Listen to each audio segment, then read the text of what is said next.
అమరావతిలో శరవేగంగా నిర్మాణాలు చేసే ప్రయత్నం ప్రభుత్వ ప్రైవేటు భవనాలు.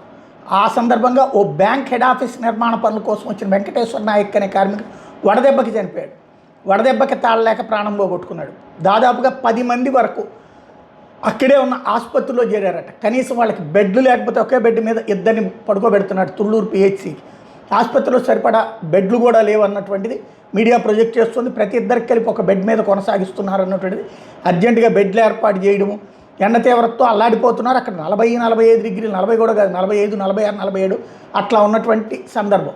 కాబట్టి ఇప్పుడు ముందు అర్జెంటుగా అమరావతి నిర్మాణ కార్మికులకి అక్కడ టెంట్లు వేయడము, తాటాకు పందిళ్ళు వేయడము ఏదో చేయడం బెటర్. అదేమీ లేకుండా అక్కడ అయిపోతుంది అనుకుంటే పోయే ప్రతి ప్రాణము కూడా వివాదంలోకి కారణమవుతుంది. ఇప్పుడైతే ఎండాకాలంలో చేయకపోతే కష్టం, అది నిజం. ఎందుకంటే రేపు మళ్ళీ వరదలు అవి బిగినైనట్టు వర్షాకాలం వస్తే వరదలు ఈ గోల వస్తుంది. ఈ లోపే కాలువలు కట్టేయాలి, ఈ లోపే బిల్డింగ్లు కట్టేస్తే ఆ తర్వాత ఏ ప్రాబ్లం ఉండదు అన్నటువంటిది. కాబట్టి కాస్త జాగ్రత్తలు తీసుకోవాల్సిన అవసరం ఉంది.